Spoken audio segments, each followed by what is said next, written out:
Praise lord. సామెతల గ్రంథం 27వ అధ్యాయం 12వ వచనం. బుద్ధిమంతుడు అపాయం వచ్చుట చూచి దాగును, జ్ఞానం లేని వారు యోచింపక ఆపదలో పడుదురు. బుద్ధిమంతునికి బుద్ధిహీనునికి తేడా ఏంటంటే, బుద్ధిమంతునికి ఆపదొస్తుంది, బుద్ధిహీనునికి ఆపదొస్తుంది.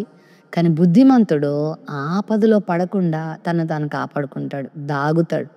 అదే బుద్ధిహీనుడు అనవసరంగా అజ్ఞానంగా ఆపదలో పడిపోతాడు. నా అంత తెలివైనడు ఎవడు లేడనుకుంటాడు, ముందు అతను ఆపదలో పడతాడు.